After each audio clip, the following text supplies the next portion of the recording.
They that have power to hurt and will do none, that do not do the thing they most do show, who, moving others, are themselves as stone, unmoved, cold, and to temptation slow. They rightly do inherit heaven's graces, and husband nature's riches from expense. They are the lords and owners of their faces, others but stewards of their excellence. The summer's flower is to the summer sweet, though to itself it only live and die. But if that flower with base infection meet, the basest weed outbraves his dignity, for sweetest things turn sourest by their deeds. Lilies that fester smell far worse than weeds. Shakespeare's 94th sonnet is part of a collection called the Fair Youth Sonnets. These sonnets span from number 1 to 126 and are believed to be addressed to a young man of great beauty and noble stature. The exact identity of the young man remains a topic of debate amongst scholars, but the sonnets explore themes of love, beauty, betrayal, and morality. The 94th sonnet is a warning written to the young man about the responsibility of power and wielding it well as the corruption of purity. So, as Holly said, Shakespeare Sonnet 94 is part of a larger sequence. The Fair Youth sequence really expresses Shakespeare's love for this young aristocratic man. And there's a lot of debate over the relationship between Shakespeare and this young man, whether it was like a homosexual romantic relationship or purely just a platonic friendship, admiration that Shakespeare had for this young man. It can be a little confusing when you don't necessarily know the relationship or the context. However, when you're reading it, try to look at it through the lens that it was meant to be read in. So in order to do that, we kind of need to understand how it was meant to be read. And Holly's going to give us a little bit of context into the time and the meaning of the poem.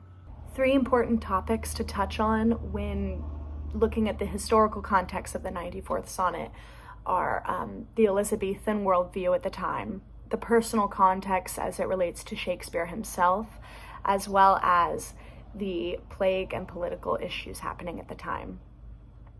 A lot of people believe that the 94th sonnet could have been aimed at a member of the Elizabethan court because they held a strong belief in order and hierarchy and the natural balance of things, that it is believed there could have been a member of the court who wielded his responsibility and his power incorrectly, who Shakespeare pointed this sonnet to. Next would be the personal context, and while there's little known about William Shakespeare's personal life, we do know that he had observed the glamour and the intrigue of courtly life, which would make him keenly aware of the dynamics of power and influence and morality within that courtly life. Third being the plague and the context of that. There was significant upheaval in England in the late 16th and early 17th centuries with the plague and political problems as well as religious tensions between the Catholics and the Protestants. This heightened Shakespeare's reflection on the potential dangers of that misused power. So now that we better understand the context and the culture in which this was written, we can kind of see that the viewpoint that maybe this was a homosexual relationship seems to be more of a modern day approach and a modern day understanding. At the time when it was written, it wasn't taken as a homosexual relationship. People didn't think anything of it. It was really just accepted as a platonic friendship, a platonic admiration for who this young man is. If you're anything like me, you were probably pretty confused about this sonnet. It seems like there's 2 parts to it. It goes from talking about people in power and, who don't use their power and their status to harm other people, even though they very easily could, to talking about flowers and summertime and sweetness and how infection sets in and then the flowers rot and they smell. And I was like, what the heck, Shakespeare, what are you talking about? So through our research, we've come to understand that it was really just one big metaphor that serves as a warning towards this young man. In the beginning, when it's talking about the people who have power, who it says that do not do the thing they most do show. So they have this position of power, but they don't misuse it. They don't choose to hurt people or to take advantage of their status.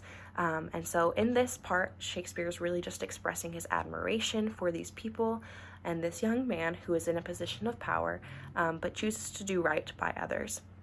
And then it switches to talking about flowers and sweetness and infection and smell, and it seems unrelated.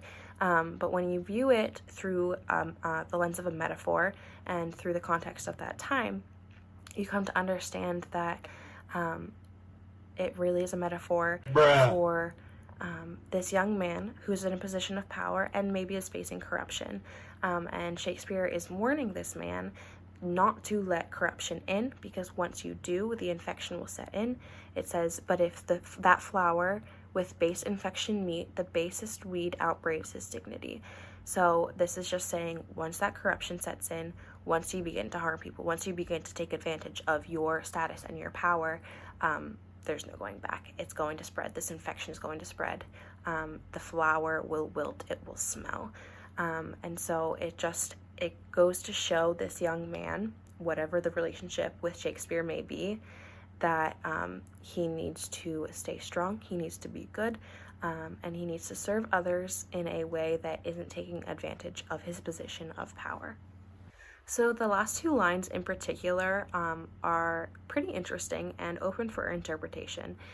They say, for sweetest things turn sourest by their deeds, lilies that fester smell far worse than weeds.